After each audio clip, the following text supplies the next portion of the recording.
तो कहानी जो है वो मुख्यतः दो किरदारों के बीच की है, गुरु और शिष्य के बीच की है। गुरु और शिष्य में एक बहस छिड़ चुकी है। संजय दत्त और नमाशी चक्रवर्ती हमें गुरु और शिष्य की भूमिका में नजर आते हैं। ये बहस है आरएसएस को लेकर। दरअसल आरएसएस को 100 साल पूरे हो चुके हैं और इसी अवसर पर जो शिष्य है यानी कि जो नमाशी है वो डिसाइड करता है कि एक थीसिस लिखनी है, बट इस थीसिस को कंप्लीट करने के लिए उसको गाइडेंस की जरूरत होती है। तो एज अ गाइड के तौर पर वो संजय दत्त के पास चला जाता है और फिर संजय दत्त उसको स्टेज बाय स्टेज हर वो एक चीज़ एक्सप्लेन करते चले जाते हैं जो आरएसएस से जुड़ी हुई है।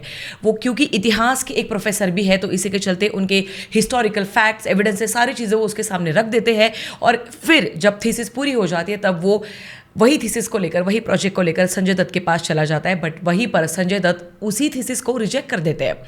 तो रिजेक्ट करने के रीजंस कौन से हैं और आगे जाकर क्या होता है, ये बहस जो है गुरु और शिष्य के बीच की, वो कैसे एक न्यूज चैनल के डिबेट रूम तक चली जाती है और कैसे पूरा देश इस डिबेट को देखता रहता है और आखिर में कौन जीतता है, ये सारी चीजें हमें देखने को मिलती है। आखिरी सवाल इस फिल्म में। इस फिल्म के डायरेक्टर है अभिजीत वारंग और राइटर है उत्कर्ष नैथानी। उत्कर्ष नैथानी के इसके पहले के काम की तरफ अगर हम लोग जाना चाहे तो हमें दिखाई देता है टीवी सीरियल इंडस्ट्री का उनका बहुत बड़ा अनुभव, जिसमें सूर्यपुत्र, कर्ण, महाकुंभ और माँ वैष्णो देवी, इन तीनों टीवी सीरियल्स में उनका बहुत बड़ा हिस्सा जरूर रहा। और शायद इसी के चलते, क्योंकि टीवी सीरियल्स का बैकग्राउंड उनका रहा है, इस फिल्म में भी हमें बीच बीच में टीवी सीरियल जैसे वाइब्स आते रहते हैं। एनीवे, सबसे पहले बात करते हैं पॉजिटिव एस्पेक्ट्स के बारे में। आखिरी सवाल, इस फिल्म में मुझे क्या क्या अच्छा लगा। सबसे पहली पॉजिटिव चीज, इस पूरे फिल्म का जो स्क्रीन प्ले है वो सवाल और जवाब के बीच घूमता रहता है। इसके चलते हम लोग एक्चुअली आखिर तक डटे हुए रहते हैं, मतलब गिव अप नहीं करते हम लोग, फिल्म का हाथ नहीं छोड़ते। इस फिल्म में टुकड़े टुकड़े गैंग, जेएनयू के वो डफली लेकर नाचने वाले बंदर जो है, या फिर जो नैरेटिव्स का महायुद्ध हमेशा हर रोज आए दिन हम सब लोग देखते रहते हैं सोशल मीडिया पर, जो इस देश में हमेशा से चलता आ रहा है, इसी नैरेटिव के महायुद्ध को एक्सपोज करने वाले इसी टुकड़े टुकड़े गैंग और जेएनयू के उन तमाम स्टूडेंट्स को एक्सपोज करने वाले इनके जो एफर्ट्स है वो एक्चुअली बहुत ज़्यादा काबिल तारीफ है, सराहनीय है। अगला पॉजिटिव पॉइंट है, कई जगह पे इसकी राइटिंग बहुत ज़्यादा प्रभावशाली है। आपको वो एक्चुअली महसूस होगा कि बहुत ही ब्रिलियंटली कुछ कुछ जगह पे डायलॉग्स पिरोए गए हैं। And now unfortunately I have to speak about negative aspects too. So सबसे पहला नेगेटिव पॉइंट है, इस पूरे पिक्चर का जो डायरेक्शन है वो बहुत ही ज़्यादा बिलो एवरेज आपको लगेगा, बहुत ही वीक लगेगा। कोई इनफैक्ट एक भी ऐसा सीन नहीं है जिसको मैं ऐसा बोलूँ कि ये सबसे बेस्ट सीन रहा या फिर सबसे स्टैंड अलोन सीन रहा। जो लोग मुझसे मराठी चैनल से भी जुड़े और हिंदी चैनल से भी जुड़े उनको पता है कि मेरे हर रिव्यू का स्टाइल ऐसा होता है कि मैं कुछ स्पेशल सीन्स को मेंशन करती हूँ अपने रिव्यू में कि मुझे ये एक पर्टिकुलर सीन बहुत अच्छा लगा। अगर चाहे वो फिल्म की विचारधारा मुझसे जुड़ी हो ना भी जुड़ी हो, अगर वो फिल्म मुझे एवरेज लगे, बिलो एवरेज लगे, उसके बावजूद कोई तो स्पेशल एक सीन मुझे हमेशा से हर एक फिल्म में मिलता ज़रूर है। कई बार 2 से 3 सीन्स भी मिलते हैं कि जिनको मैं एक्चुअली स्पेशल मेंशन करती हूँ। बट इस पूरे पिक्चर में एक भी ऐसा स्टैंड अलोन सीन नहीं है जिसकी मैं एक डायरेक्शन के पॉइंट ऑफ व्यू से या फिर सिनेमाटोग्राफी के पॉइंट ऑफ व्यू से भी तारीफ करना चाहूँ, लिटरली नहीं। अगला नेगेटिव पॉइंट है, इस पिक्चर में बहुत ही ज़्यादा खामियां है। डायरेक्शन वाइज तो है ही, बट जो साइड एक्टर्स है उनके जो रिएक्शंस है, जैसे एक एग्जांपल मैं देती हूँ। अब पिक्चर शुरू हो जाती है, उसी सीन से मैं आपको समझाती हूँ। एक केबिन है, वो केबिन एक्चुअली बहुत ही कंजस्टेड है, जहाँ पर प्रोफेसर, जो हिस्ट्री के प्रोफेसर है संजय दत्त, वो वहाँ पर बैठते हैं। तो सामने से नमाशी आ जाता है क्योंकि उसका थीसिस जो है वो रिजेक्ट कर दिया है संजय दत्त सर ने। अब वो उसका जवाब मांगने के लिए उनके केबिन में आ जाता है। तो एक कांच का पूरा एक शीशा ऐसे मतलब पूरा दिखाई देता है, शीशे की एक पूरी खिड़की है बहुत बड़ी। उसके बाहर एक्चुअली बहुत सारे स्टूडेंट्स हैं जो एक्चुअली जूनियर आर्टिस्ट हैं। अब यूजुअली एक ऐसा केबिन जब आप दिखाते हो जहाँ से आवाज़ आपकी ऐसे होके ऐसे बाहर जाने वाली, 90 डिग्री टर्न लेकर वो बाहर जाने वाली है, तो उस हिसाब से जब वो स्टूडेंट्स एक्चुअली रिएक्ट हो रहे हैं, जब इन दोनों की आवाज़ अब तक बढ़ी भी नहीं, बहुत ही नॉर्मल तरीके से बात कर रहे हैं, तभी से वो एक्चुअली ओवर एक्टिंग करते हुए सारे के सारे जो जूनियर आर्टिस्ट है वो हो जाते हैं, अरे देखो क्या हो गया, अरे देखो क्या। तो ये जो है, ये साइड एक्टर्स की ओवर एक्टिंग आपको वहाँ पर ज़रूर दिखाई देगी और ये पिक्चर की शुरुआत में ही है। तो वहीं पर आपका कहीं ना कहीं एक्सपेक्टेशंस का जो बार है वो और ज़्यादा कुचल कर ये फिल्म आगे चली जाती है। क्योंकि जब इन दोनों की आवाज़ बढ़ जाती है तब उनके एक्सप्रेशंस वही रहते हैं, वो मात्र मोबाइल वगैरह निकालते हैं और शूट वूट करना चालू कर देते हैं। बट ये वो खामियां हैं जो मैं बोल रही हूँ, जो बहुत बुरी तरीके से आंखों में चुभती है। अगला नेगेटिव पॉइंट है, कई जगह पे संजय दत्त और नमाशी, इन दोनों के बीच की जो बहस है वो कई जगह पे फोर्सफुली लगती है। वो डायलॉग्स एक्चुअली और बेहतर तरीके से लिखना बहुत ज़रूरी था, बिकॉज सी अल्टीमेटली ये एक इंटेलेक्चुअल फिल्म है।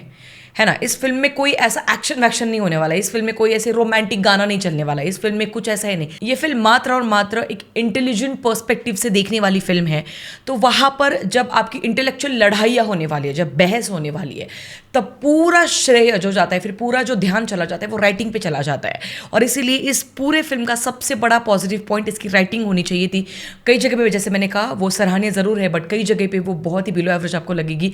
मतलब ऐसा लगा कि ओके, कुछ बचकाने से डायलॉग्स भी आपको मतलब सुनाई देंगे। इस फिल्म में समीरा रेड्डी हमें काफ़ी समय बाद दिखाई दी, और बिलीव मी, मैं समीरा रेड्डी को एक्चुअली पैंडेमिक के टाइम से फॉलो कर रही हूँ। मुझे वो पर्सनली बहुत अच्छी लगती है, जिस तरीके से उन्होंने एक कमबैक किया है सोशल मीडिया पर। बट बिलीव मी, इस पूरे फिल्म में वो बहुत ही ज़्यादा क्रिंज एक्सप्रेशंस देते हुए नजर आ रही है, बहुत ही ओवर एक्टिंग करते हुए नजर आ रही है। इनफैक्ट मैं 2 से 3 इंस्टेंसेस बता सकती हूँ एक्चुअली।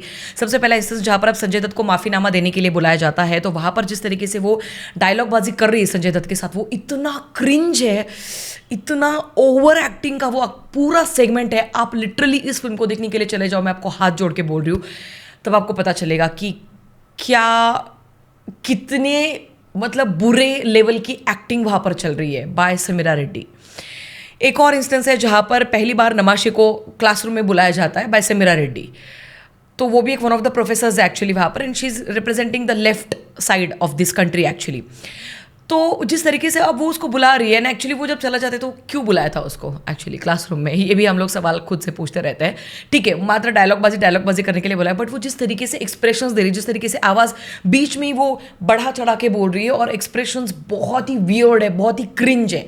तो पूरे पिक्चर में इनफैक्ट एक और है न्यूज़ एडिटर जो है, मतलब एडिटर इन चीफ जो होते हैं बेसिकली न्यूज़ चैनल्स के, तो वहाँ पर एक लेडी है वो जो अमित सद के ऊपर है, मतलब जो अमित सद जिनको रिपोर्ट करते हैं, तो वो वहाँ पर है, और वो भी बहुत ही क्रिंज, बहुत ही ओवर एक्टिंग करते हुए नजर आ रही है जब वो एक्चुअली वो डिबेट रूम का पूरा चल रहा है उस टाइम पर। तो see, this is what I am trying to tell you कि इस पूरे पिक्चर में मात्र नमाशी और संजय दत्त, ये दो ही ऐसे किरदार हैं जिनको हम लोग बर्दाश्त कर सकते हैं, बाकी के सभी ने क्रिंज और ओवर एक्टिंग करते हुए नजर आ रहे हैं। अगला नेगेटिव पॉइंट, इस पूरे पिक्चर का प्रोडक्शन, ओवरऑल रिप्रेजेंटेशन, सिनेमाटोग्राफी और एडिटिंग स्टाइल, ये सब कुछ बहुत ही टीवी सीरियल टाइप आपको लगेगा। जैसे मैंने पहले ही कहा कि एक्चुअली इस फिल्म के राइटर जो है उनका काफ़ी बड़ा अनुभव रहा है टीवी सीरियल इंडस्ट्री में, तो वो कहीं ना कहीं पे हमें अनुभव यहाँ पर दिखता है। अगला नेगेटिव पॉइंट, जैसे मैंने पहले कहा, इसकी राइटिंग बहुत ज़्यादा तगड़ी होनी चाहिए थी, बहुत ज़्यादा इन डेप्थ होनी चाहिए थी, और भी ज़्यादा एविडेंसेस और भी बहुत सारे ऐसे एक्चुअली RSS के मुद्दे थे जो आप निकाल सकते थे, मतलब कुरेद कर बाहर निकाल सकते थे आप। बहुत बड़ी एक अपॉर्चुनिटी थी आपके हाथ में,